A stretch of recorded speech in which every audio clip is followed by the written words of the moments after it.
하나님 아버지, 새해를 맞이하여 계획하고 소망하는 일들이 있습니다. 우리가 어떤 계획을 세우든지 우리의 생각과 마음을 주관하옵소서. 우리의 뜻이 주님의 뜻 안에 있게 해 주옵소서. 우리 각자 마음속에 주님이 감동 감화를 주셔서 주님 음성을 듣게 하시고 주님의 말씀에 순종하며 살아가게 하옵소서. 예수 그리스도의 이름으로 기도합니다. 아멘.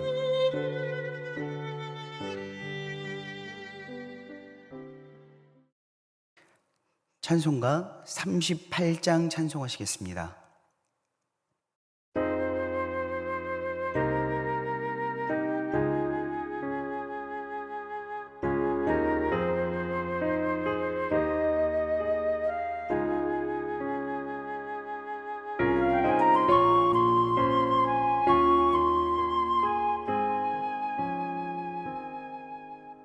예수 우리 왕이여 이곳에 오셔서 우리가 왕께 드리는 영광을 받아 주소서.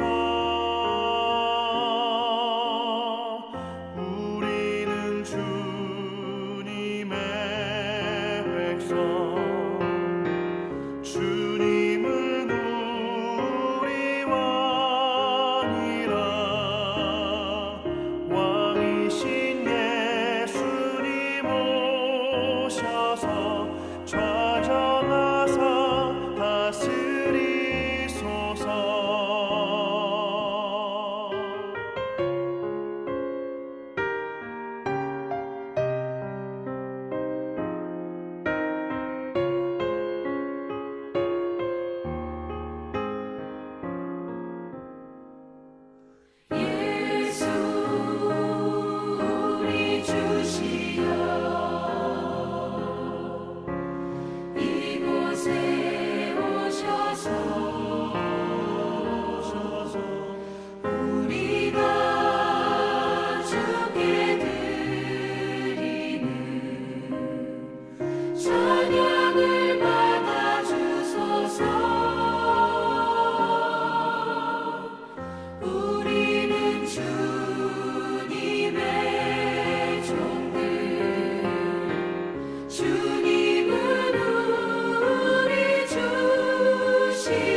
오늘 우리에게 주신 하나님의 말씀은 시편 100편 1절에서 5절 말씀입니다. 시편 100편. 온 땅이여 여호와께 즐거운 찬송을 부를지어다. 기쁨으로 여호와를 섬기며 노래하면서 그의 앞에 나아갈지어다. 여호와가 우리 하나님이신 줄 너희는 알지어다. 그는 우리를 지으시니요 우리는 그의 것이니 그의 백성이요 그의 기르시는 양이로다. 감사함으로 그의 문에 들어가며 찬송함으로 그의 궁정에 들어가서 그에게 감사하며 그의 이름을 송축할지어다. 여호와는 선하시니 그의 인자하심이 영원하고 그의 성실하심이 대대에 이르리로다. 시편 100편은 감사의 시라고 이야기를 합니다. 우리가 살다 보면 감사가 될 때도 있고 안 될 때도 있죠. 삶이 계획한 대로 잘 풀려가고 또한 내가 기대하지도 않았던 일들이 좋은 일들이 주렁주렁 열매 맺게 되면 우리는 누가 감사해야 된다라고 말하지 않을지라도 입에서 그냥 흐뭇하게 미소 지으면서 감사하다, 참 좋다, 좋다라고 이야기를 하며 살아갑니다. 그런데 반대로 내가 계획했던 일들이 전혀 뜻대로 풀려지지 않고 예상치 못했던 악재가 겹쳐지게 되면 우리는 감사가 참 잘 되지 않죠. 그럴 때마다 교회에서 목사님들께서 하셨던 말씀이 억지로라도 감사해야 된다. 입에는 권세가 있어서 감사하다 보면 결국 상황이 역전되게 된다라고 이야기를 합니다. 그런 말들이 어떨 때는 위로가 되기도 하고 정말 내 마음이 꺾이지 않을 때는 위로가 되는 것이 아니라 부담이 되기도 하죠. 나는 정말 감사하기 어려운데, 지금 내 상황은 너무너무 어려운데 왜 억지로라도 감사를 해야 한다고 말을 할까? 실로 억지로라도 감사를 해보기 위해서 때로는 기도하면서 하나님 감사합니다 습관처럼 이야기해 보기도 하고, 또한 삶에서 크고 작은 감사했던 일들을 기억해 보면서 하나님 이것도 감사하고 저것도 감사하네요 라고 감사의 제목들을 막 기억하면서 끄집어낼 때가 있습니다. 그런데도 어느 순간 눈물이 왈칵 터지면서 현재 나의 삶을 무겁게 짓누르고 있는 삶의 문제들이 너무너무나도 크게 다가오면서 하나님 정말 못 살겠어요, 정말 죽겠어요 라고 흐느껴 올 때가 한두 번이 아니죠. 오늘 그럴 때는 다시금 우리는 말씀 앞에 서기를 원합니다. 저도 살아가면서 그럴 때가 많습니다. 목회자이지만 실제로 감사보다는 불평불만할 때가 훨씬 더 많고, 하나님께서 주신 것들에 비해서 부족한 부분들을 훨씬 더 많이 크게 보면서 하나님 이것도 부족하고 저것도 부족하고 이것도 도와주셔야 되고 저것도 도와주셔야 됩니다 라고 말할 때가 많이 있습니다. 그런데 오늘 시편 기자는 1절부터 이렇게 이야기를 하고 있네요. 온 땅이여 여호와께 즐거운 찬송을 부를지어다 라고 이야기하고 있습니다. 비단 저 같은 사람뿐만 아니라 그리스도인으로 부르신 하나님의 자녀들, 백성들뿐만 아니라 온 땅이라고 이야기를 하고 있습니다. 하나님께서 태초에 천지를 창조하셨고 천지 사이에 있는 모든 것들도 창조하셨습니다. 그 모든 것들이 하나님께 즐거운 찬송을 불러야 한다라고 이야기하고 있습니다. 부를지어다 라고 이야기하는 것은 단순한 권면이 아니라 명령이라고 할 수 있겠죠. 우리뿐만이 아니라 하나님의 손에 의해서, 하나님의 말씀에 의해서 지음받은 모든 피조물들은 하나님 앞에 즐겁게 찬송해야 되는 존재들이다라고 이야기를 하고 있다는 것입니다. 그렇습니다. 우리는 하나님 앞에 즐겁게 찬송해야 하는 존재이고, 우리는 그렇게 하나님 앞에 예배하도록 지음받았고 부름받았습니다. 그렇다 보니 우리는 여기서 고민해야겠습니다. 왜 내가 즐거움은 고사하고 하나님 앞에 예배하기가 싫어지고 찬송이 나오지 않을까? 그것은 내 삶의 상황이 어려운 것이 아니라 내가 무엇에 지배를 받고 있는가라는 것들을 먼저 고민해 보아야 된다는 것이죠. 단순히 감사할 일들이 몇 %이고 또 내가 힘들어서 하나님 앞에 투정 불릴 일들이 몇 %인가 퍼센터지로 나누어서 생각하는 것이 아니라 과연 내 마음과 심령을 주장하고 장악하고 있는 힘이 무엇인가? 과연 절대자이신 하나님이 나를 장악하고 있는 것인가? 아니면 죄가 나를 지배하고 있는 것인가? 그래서 내가 부름받고 지음받은 목적대로 살아가지 못하게 만드는 것이 무엇인가? 라는 것들을 바라볼 수 있어야 된다는 것입니다. 단순히 상황과 환경 때문에 어려워지는 것이 아니라 내가 하나님을 즐겁게 찬송하지 못한다고 하는 것은 지음받은 목적대로 하나님 앞에 나아가지 못하고 있다는 것이고, 부름받은 목적대로 하나님 앞에 예배하고 있지 못한다라는 것이죠. 오늘 2절입니다. 기쁨으로 여호와를 섬기고 노래하면서 그 앞에 나아갈지어다 라고 말하고 있습니다. 기쁨으로 여호와를 섬기며 노래하면서 그 앞에 나아가라고 또한 명령하고 있습니다. 여러분, 어떤 우리가 처해 있는 상황을 관두고라도, 처차하더라도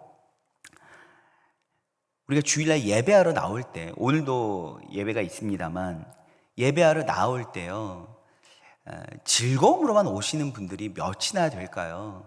어떤 분들은 삶 속에서 참 무거운 일들이 있어서 오늘 참 예배하러 가기 싫다, 그럼에도 불구하고 내가 직분자니까 가야지 라고 생각하면서 그냥 못내 예배를 가시는 분들도 있으실 거고, 어떤 분들은 그냥 이런저런 생각도 없이 습관처럼 예배하러 가시는 분들도 있겠죠. 여러분, 우리가 하나님 앞에 예배하는 존재로 지음받았고 부름받았습니다. 그리고 우리는 될 수만 있다면 하나님 앞에 예배해야 될 것이고, 홀로 예배하기에 너무나도 연약한 우리는 함께 교회에 나와서 공예배를 통해서 예배함으로 하나님 앞에 우리의 부르심과 지으신 목적을 다시 한번 확인해야 됩니다. 그러나 가장 중요한 것은 하나님 앞에서 우리가 드러낼 수 있는 감정과 정서는 무엇이냐면 바로 기쁨이라는 것이죠. 여러분, 우리는 기분과 느낌대로 신앙생활을 한다라는 말들을 많이 들어보셨을 것입니다. 어떤 분들은 기분이 나쁘면 예배할 기분이 아니야, 내가 찬송할 기분이 아니야, 감사할 기분이 아니야, 신앙 고백할 기분이 아니야, 내가 오늘은 동역할 기분이 아니야, 교제할 기분이 아니야 라고 말씀하시는 분들이 정말 많으세요. 내가 직분을 가졌고 또 하나님 앞에 예배하러 현장에 나아오면서도 자신의 기분과 감정에 그대로 지배를 받아서 하나님 앞에 감정과 정서를 그대로 드러내는 분들이 많이 있다라는 거죠. 어떤 분들은 이것을 솔직함이라고도 이야기를 합니다. 하나님 앞에 정말 날것의 모습대로 내 감정이 지금 좋지 않으면 좋지 않은 대로 드러내는 것이라고 이야기를 할 수도 있습니다만, 오늘 하나님께서는 먼저는 우리에게 기쁨으로 여호와를 섬기며 노래하면서 그 앞에 나아갈지어다 라고 말하고 있다는 것이죠. 우리의 감정과 상황, 기분, 느낌과 상관없이 하나님 앞에 기쁨으로 나아오라라는 것입니다. 왜냐하면 마땅히 그래야 하는 것이 우리의 책임이어서가 아니라 하나님 앞에서 불안과 두려움과 우리가 가지고 있는 부정적인 모든 정서들은 하나님 앞에서 힘을 발휘하지 못할 것이기 때문이라는 거죠. 기쁨으로 하나님 앞에 나아올지어다, 하나님을 여호와를 섬기며 노래할지어다 라고 이야기를 하는 것은 기쁘지 않더라도 무조건적으로 기쁜 척이라도 해라고 말하는 것이 아니라, 이것은 앞으로 다가올 주님께서 허락하실 우리를 향한 소망이 담겨 있다는 것입니다. 사랑하는 여러분, 우리의 기분과 감정과 느낌을 내려놓고 하나님 앞에 예배함으로 나아가 보세요. 전심으로 하나님 앞에 하나님께서 원하시는 대로 순종함으로 예배함으로 나아가 보세요. 말씀이 그냥 말씀으로 들리지 않습니다.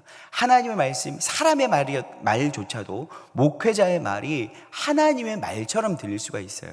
뿐만 아니라 찬송이 그냥 감정적인 나를 터치하는 어떤 노래가 아니라 곡조 있는 기도가 됩니다.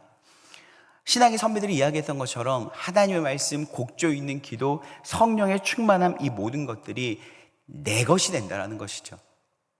내가 기분과 느낌에 사로잡히면, 여러분, 다른 모든 예배자들이 그렇게 예배할 때 저 사람들은 무엇이 좋아서, 아니 하나님께서는 저 사람들만 사랑하시는 것 같아라고 생각하십니다. 그러나 여러분, 내가 하나님이 뜻하시고 원하시는 식과 법대로 내 감정과 기분과 느낌을 내려놓고 하나님 앞에 내게 기쁨을 허락하실 여호와 하나님을 섬기며 나아가며 예배하노라면, 하나님 그 모든 것이 하나님께서 우리에게 허락하실 우리의 소유가 된다라는 것이죠. 3절에 여호와가 우리 하나님이신 줄 너희는 알지어다. 그는 우리를 지으시는 이유 우리는 그의 것이니 그의 백성이요 그의 기르시는 양이로다 라고 이야기를 합니다. 여러분, 3절은요 예배자가 가져야 가장 중요한 부분입니다. 무엇이냐면 우리가 예배하는 예배의 대상이 되신 하나님이 어떤 분이신지를 바라본다는 것이죠. 내가 내 기분과 느낌에 사로잡혀 있으면 그것은 나를 바라보고 있는 거예요. 자꾸 나를, 감정과 시선이 나를 향하고 있는 거예요. 그러니까 안 좋았던 일들, 기분 상했던 일들, 나의 연약함, 나의 불안함만을 바라보고 가노라면, 여러분들이 장소적으로는 교회에 왔고 예배 시간에 있지만 여러분들은 결국 여러분들의 시선이 나 자신만을 향하고 나를 예배하고 간 것과 같다라는 거죠. 여러분, 예배라는 것은 바라봄입니다. 먼저는 나의 시선이 내가 아니라 우리 만군의 여호와이시고 전능한 창조자이신 하나님을 향해 있어야 할 줄로 믿습니다. 하나님이 우리 하나님이십니다. 뿐만 아니라 하나님은 우리를 지으셨습니다. 그러나 지으신 것으로 땡치고 우리를 그냥 놓아버리고 방치하시는 분이 아니라, 그분은 우리를 지으셨을 뿐만 아니라 그게 영원한 소유로 삼으셨다라는 거예요. 내가 가지고 놀다가 질리면 그냥 쉽게 방치해버리고 버려버리는 장난감이 아니라, 하나님은 우리를 정성껏 창조하시고 우리를 자신의 영원한 소유로 삼으셨을 뿐만 아니라 우리를 당신의 백성으로 인치셨습니다. 그뿐만 아니라 백성이긴 백성인데 우리를 기르시는 양이라고 하세요. 목자의 모든 책임은 양에게로 향하고 있는 것입니다. 목자의 모든 시선과 목자의 모든 감정은 양을 향하고 있습니다.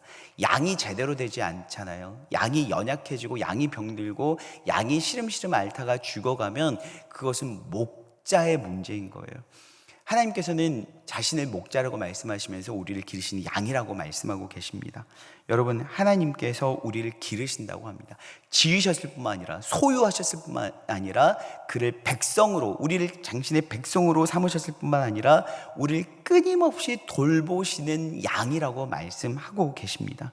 여러분, 그것은 지금 이 현재적 순간 내가 느끼고 있는 상황과 감정이 전부가 아니라는 것이죠. 하나님께서 마지막까지 우리를 포기하지 않으시고 우리를 돌보시면서 하나님께서 당신의 영광을 위해서라도 우리를 결국엔 범사의 잘됨으로 인도해 가신다라는 것입니다. 여러분, 그것들을 생각할 때 우리는 기쁨으로 여호와를 섬길 수 있습니다. 우리는 내 지금의 상황과 상관없이 하나님 앞에 감사함으로 나아갈 수 있다라는 것입니다. 사랑하는 여러분, 예배하러 오셨습니까? 나를 보지 마시고 하나님을 보십시오. 여러분, 예배하러 오셨습니까? 내 감정을 예배하지 마시고 하나님의 능력과 전능하심과 사랑을 예배하십시오. 그렇다면 지금의 내가 느끼는 어떠함에 상관없이 우리는 기쁨으로 여호와를 섬기며 노래하면서 그 앞에 나아갈 수 있을 것이요, 주님 앞에 즐겁게 찬송을 부를 수 있으리라고 믿습니다. 기도하시겠습니다. 사랑하는 하나님, 우리의 마음이 오직 여호와만을 예배하지 않는다면 우리가 무엇을 섬기며 살 수 있겠습니까? 우리는 여호와의 것이요 여호와의 백성입니다. 그것을 잊지 않도록 도와주시옵소서. 오직 하나님을 택하고 섬기며 예배할 수 있도록 하시고 우리의 노래와 삶과 인생으로 하나님 앞에 찬송하게 하여 주시옵소서. 예수 그리스도의 이름으로 기도합니다. 아멘.